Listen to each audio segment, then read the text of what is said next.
शुभे लग्ने सुमुहूर्ते समागच्छतु सोन्तिकं तदा दास्यामि तनयां भिक्षार्थं संभवे विधे। प्रिय दर्शकों नमस्कार, एक बार फिर से उपस्थित हूँ आप सबके सामने। आज के इस महत्वपूर्ण ज्योतिषीय कार्यक्रम में हमारी बात होगी शुक्रदेव पर। बहुत दिन से मन कर रहा था कि आप लोगों से एक बार फिर से शुक्रदेव के ऊपर चर्चा करते हैं, जो सामान्यतः आप लोगों के दिमाग में बैठा है कि लग्जरी के कारक होते हैं। पर सामान्यतः शुक्र सिर्फ लग्जरी के कारक नहीं होते। आज हम इनका संबंध जन्म कुंडली के उन भावों से जोड़कर देखेंगे जहां से प्रमुखतया देवगुरु को जोड़कर देखा जाता है। सामान्यतः आप ये बात जानते हैं कि देवगुरु बृहस्पति लग्न, धन, चतुर्थ, पंचम, नवम, एकादशवां, दसवां भाव, इन सभी भावों से उनका विशेष संबंध होता है। या जब कभी भी जन्म कुंडली के इन भावों से उनका विशेष संबंध बन जाए या वो बैठ जाते हैं या इन भावों से उनको जोड़ कर देखा जाता है, उनका कारक क्षेत्र यहाँ से आता है। मतलब इन भावों से वो कारक भावों के कारक होते हैं। पर विचार करके देखिए कि शुक्रदेव को सिर्फ चौथे भाव का कारक मिला हुआ है। शुक्रदेव को सिर्फ चौथे भाव का कारक होता है।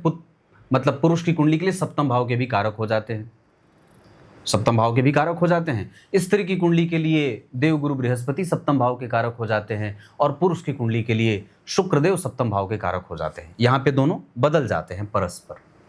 पर बात जब इससे हम ऊपर और उठ के देखते हैं तो शुक्रदेव को बहुत सारी चीज़ों से जोड़कर देखा जा सकता है। आज इस विषय पर ही चर्चा होगी। बने रहिएगा, कार्यक्रम के अंतिम हिस्से तक कहीं नहीं जाना है। शुरू करते हैं आज का कार्यक्रम।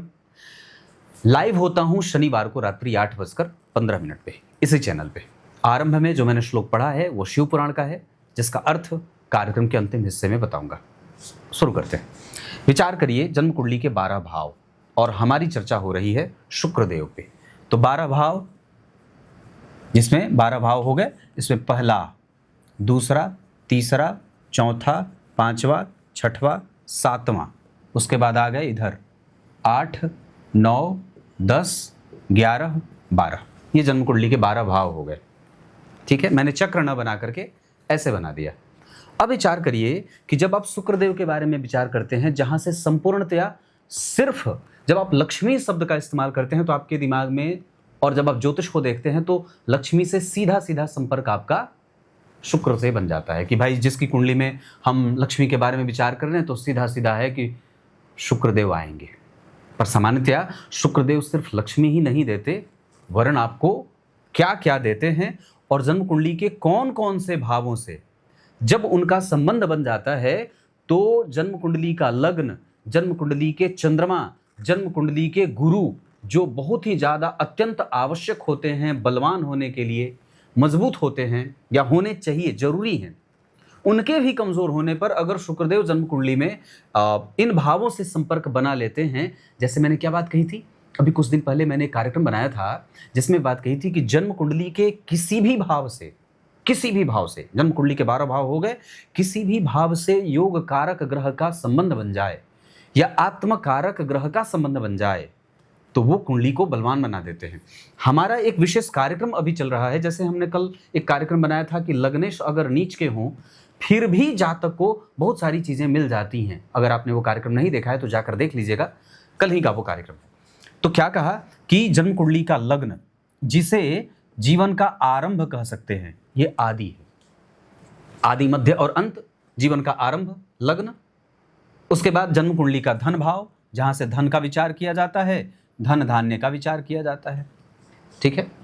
उसके बाद जन्म कुंडली के तीसरे भाव को भी आप समझ लीजिए। तो यहाँ से इसको थोड़ा स्किप करते हैं, चौथे भाव पे आते हैं। गज, मतलब चौथे भाव से हाथी घोड़ों का विचार किया जाता है ना। चौथे भाव से गज का विचार किया जाता है। पंचम भाव से संतान का विचार किया जाता है। उसके बाद करते हैं, शिव पुराण का श्लोक है, अंतिम में बताऊंगा। उसके बाद ये जो पंचम भाव से संतान का, छठवें भाव से वीर का विचार किया जाता है, वीरता। छठवें भाव से वीरता का विचार किया जाता है। कोई भी व्यक्ति कितना पराक्रमी है, करते हैं ना छठवें भाव से। क्या कहा, लग्न से आरंभ है। द्वितीय भाव धन धान्य का होता है। चौथा भाव भवन भूमि वाहन हाथी घोड़ों का है। पंचम भाव से संतान का विचार किया जाता है। छठवें भाव से वीरता का विचार किया जाता है। उसके बाद बात करते हैं नवम भाव की। यहाँ से भाग्य का विचार किया जाता है। फिर क्या कहा, भाग्य के बाद बात करते हैं और दो हैं जो विजय हैं और विद्या हैं। तो यहाँ से आपका है पंचम भाव से संतान और विद्या, और उसके बाद है विजय। विजय से यहाँ नहीं, एकादशवें भाव से विजय का विचार किया जाता है, आपने जो प्राप्त किया, और एक होगा विद्या भाव, जैसे मैंने यहाँ लिख दिया। तो इस हिसाब से कितने हो गए, 1 2 3 4 5 6 7 8 9 प्रकार के हो गए। आदि हो गए, धन धान्य हो गया, गज हो गया, संतान हो गया, वीरता का हो गया, भाग्य। भाग्य मैंने लिखा है, उसके बाद लिख दिया है विजय, और एक लिख दिया है विद्या जो यहाँ है। क्लियर है इतनी सारी चीजें।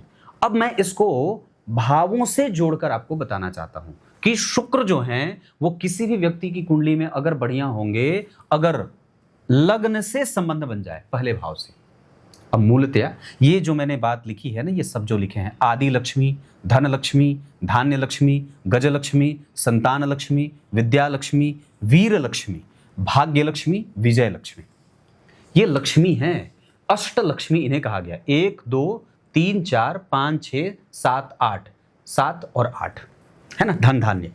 तो इतने में से अगर विचार करें तो इन सबका संबंध शुक्र से है, और जन्म कुंडली में शुक्रदेव अगर इन विभिन्न भावों से संपर्क कर लें तो जन्म कुंडली का मैंने क्या बात कही कि लग्न चंद्रमा और लग्नेश के कमजोर होने के बावजूद भी अगर शुक्रदेव लग्न से संबंध बना ले तो उसका जो है वो संपूर्ण जीवन, लग्न से अगर शुक्र संबंध बना ले तो क्या होगा, उसके जीवन का आरंभ अच्छा होगा, वो देखने में सुंदर होगा, उसको कोई शारीरिक मतभेद नहीं होगा, शारीरिक कष्ट नहीं होगा, उसका शरीर सुडौल बेहतरीन देखने में अच्छा और रूपवान होगा। उसके बाद जब जन्म कुंडली के धन भाव से अर्थात द्वितीय भाव से जब शुक्रदेव बैठ जाएं या शुक्रदेव द्वितीय भाव के स्वामी के साथ बैठे हों या उसी भाव में बैठे हों तो उस व्यक्ति को धन धान्य का सुख मिलता है।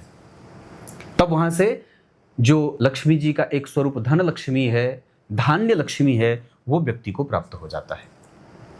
उसके बाद क्या कहा, गज लक्ष्मी मैंने कहा है जन्म कुंडली के चौथे भाव से, जहां पे शुक्रदेव दिग्बली होते हैं। तो जन्म कुंडली के चौथे भाव से अगर शुक्र का संबंध बन जाए तो व्यक्ति हाथी घोड़ों से युक्त होता है, भवन भूमि वाहन का सुख उसे मिलता रहता है, जिसे सांसारिक सुख कहा जाता है। जन्म कुंडली के चौथे भाव से मानसिक सुख का भी विचार किया जाता है, और आप जो कुछ करते हैं, जो भी पराक्रम मैं कर रहा हूं या आप कर रहे हैं, मैं भी यही कोशिश करता हूं कि मेरे व्यूज अच्छे आए, लोग मुझे ज्यादा कुंडलियां दिखाएं, मेरे पास पैसा ज्यादा हो, एक हद तक है ना। सामान्यतया सभी व्यक्ति, लक्ष्मी की आवश्यकता सबको है, सबको लक्ष्मी की आवश्यकता है। मैं ये नहीं कह सकता कि मुझे आवश्यकता नहीं है, मुझे भी है। वो देवी मैया है, लक्ष्मी मैया है, उनकी कृपा के बिना तो चलना मुश्किल होगा, क्योंकि साधु संत सन्यासी तो है नहीं व्यक्ति, है ना। तो क्या कहा कि वैसे भी आजकल तो साधु संत सन्यासी भी उनकी कृपा के बिना नहीं जी सकते, आवश्यक बात है। तो क्या कहा कि जन्म कुंडली के चौथे भाव से भी अगर शुक्र का संबंध बन जाए तो व्यक्ति भवन भूमि वाहन गज अर्थात हाथी घोड़ों से युक्त रहता है। उसके बाद क्या कहा कि जन्म कुंडली के पंचम भाव से अगर शुक्र का संबंध बन जाए तो संतान और विद्या दोनों ही जातक को प्राप्त होता है। अगर व्यक्ति की कुंडली के पंचम भाव में शुक्रदेव बैठे हों तो उस व्यक्ति को ना संतान का सुख भी मिलता है और विद्या का सुख भी मिलता है, क्योंकि ये दोनों ही विषयों का विचार पंचम भाव से किया जाता है। क्लियर है यहां तक कि अगर आपकी कुंडली के पंचम भाव के स्वामी के साथ या पंचम भाव में शुक्रदेव बैठे हैं तो आपको फिर संतान और विद्या का सुख निश्चित रूप से मिल जाएगा। आपका एजुकेशन और आपकी संतति का जो प्रभाव है वो आपके साथ जुड़ा रहेगा। छठे भाव से किसी के साहस, वीरता, धैर्य, पराक्रम के सुख का विचार किया जाता है, उसके साहस का विचार किया जाता है, उसके अंदर छिपी वीरता का विचार किया जाता है। तो क्या कहा कि जन्म कुंडली के छठवें भाव से अगर शुक्र का संबंध बन जाए तो व्यक्ति निश्चित रूप से अपने पराक्रम का या जो उसके पास एनर्जी है उसका सही संतुलन बनाने में सफल होता है। एनर्जी कहाँ लगानी है, शत्रु को कैसे परास्त करना है। याद रखिए, हाथी घोड़ों से युद्ध नहीं जीते जाते, रणनीति से युद्ध जीते जाते हैं। ठीक है, परीक्षा पास करने के लिए कोई जरूरी नहीं है कि बहुत सारे किताब, बहुत सारा ग्रंथ पढ़ लिए हो ना। तकनीक, स्मार्ट मेहनत है ना, उसकी आवश्यकता ज्यादा होती है। तो जिस व्यक्ति की कुंडली के 6वें भाव में शुक्र का संबंध बन जाएगा, उसकी वीरता को उसे कैसे इस्तेमाल करने देना है, देवी मैया लक्ष्मी मैया की कृपा उस पर यह भी होती है, और वो अपनी वीरता से अपने पराक्रम को सही तरीके से सुनियोजित करके, समायोजित करके जीवन को जी लेता है कि नहीं बात। उसके बाद जन्म कुंडली के भाग्य भाव से, जहां पे देवगुरु बृहस्पति का संपूर्ण प्रभाव होता है, भाग्य लक्ष्मी, अर्थात जब जन्म कुंडली के 9वें भाव से शुक्रदेव का संबंध बन जाएगा, वो व्यक्ति निश्चित रूप से भाग्यशाली है। और भाग्य का अर्थ सिर्फ भाग्य नहीं जो आपने पूर्व में किया है, भाग्य का अर्थ यह भी होता है कि आपने आज अपने जीवन में धर्म कितना अपनाया है। याद रखिए, वही भाग्यशाली है जिसके जीवन में धर्म है। भाग्यहीन के जीवन में धर्म नहीं होता, वो धर्म विहीन होता है, और इसी वजह से वो एक न एक दिन भाग्यहीन होता है और उसका धर्म उसके जीवन से गायब होता है, और फिर वो दर दर की ठोकरें खाता है। तो जन्म कुंडली के 9वें भाव से अगर शुक्र का संबंध बन जाए तो उसको देवी मैया का एक आशीर्वाद मिलता है, जिसे भाग्य लक्ष्मी कहा जाता है। विचार करिए। उसके बाद मैंने कहा है विजय और विद्या, तो मैंने विचार कर ही दिया है। एक होती है विजय लक्ष्मी, जो व्यक्ति को यश, 11वां भाव, विजय प्राप्त किया आपने, संपूर्ण पराक्रम करके जितना मेहनत किया, उसके बाद जो आपको प्राप्त हुआ। तो 11वें भाव के शुक्र के बारे में मैंने क्या बात कही थी अपने कार्यक्रम में, कि 11वें भाव के जो शुक्र होते हैं वो व्यक्ति की इच्छा पूछ पूछ करके उससे पूरी करवाते हैं। क्या चाहिए बताओ, मैं दूंगा, कहते हैं ना। 3रा भाव जन्म कुंडली में पराक्रम का होता है, वहां से धन धान्य, दूसरे भाव से धन धान्य तो देख लिया। तो विचार करिए, जन्म कुंडली में अगर भाग्य भाव में शुक्र बैठेंगे तो उनकी 7वीं दृष्टि पराक्रम भाव पे जाएगी। तो भाग्य भाव के बैठे शुक्रदेव व्यक्ति को पराक्रमी भी बनाते हैं, या ये कह सकते हैं कि उसको सही दिशा देते हैं कि इस दिशा में मेहनत करो, तुम सफल हो जाओगे। तो क्या कहा कि अगर शुक्रदेव आपकी कुंडली में बहुत बेहतरीन बैठे हैं, अगर इन भावों से उनका संबंध बन रहा है, तो निस्संदेह व्यक्ति को आगे बढ़ने से कोई नहीं रोक सकता है। क्या बात कही? आदि, धन धान्य, गज संतान, विद्या, वीरता, भाग्य और विजय, इतने लक्ष्मी मैया के ये इनकी कहते हैं ना, जैसे नवदुर्गा हैं, तो वैसे ही ये इतनी लक्ष्मी है, लक्ष्मी मैया के इतने स्वरूप हैं। अगर आप इसको कुंडली पर फिट बिठाते हैं तो कुंडली के इन भावों से जब इनका संपर्क बने तो जातक को निश्चित रूप से भाग्यशाली बना देते हैं। कला का मालिक हो जाए, सुंदर हो जाए, रणनीतिकार हो जाए, राजनीतिज्ञ हो जाए, खेल में भी बहुत आगे हो जाता है। जब जन्म कुंडली में शुक्र बेहतरीन हो जाते हैं तो खेल में भी बहुत आगे हो जाता है ना। उसका पराक्रम, कैसे किस तरीके से अपने जीवन को आगे बढ़ाना है, ये सारी बातें उसे बहुत मजबूती से समझ में आ जाती हैं। आइए अब कार्यक्रम के आरंभ में मैंने जो श्लोक पढ़ा था उसका अर्थ बता देता हूँ। दक्ष प्रजापति की बिटिया देवी मैया सती से विवाह करने के लिए भगवान भोलेनाथ राजी होते हैं। वो कहते हैं कि आप जा करके दक्ष प्रजापति से कहिए कि मैं उनके यहाँ अपने समस्त गणों के साथ आऊँगा। ब्रह्मा जी को भी उन्होंने कहा कि आपको भी साथ चलना है, आप अपने मानस पुत्रों को भी साथ लेकर चलिए, नारद जी को भी बुलाइए, सब लोग साथ चलेंगे, दक्ष प्रजापति के यहाँ बारात लगेगी। क्लियर है? कुछ इसी तरीके से आज के इस कार्यक्रम का समापन करते हैं। तब तक के लिए इजाज़त दीजिए।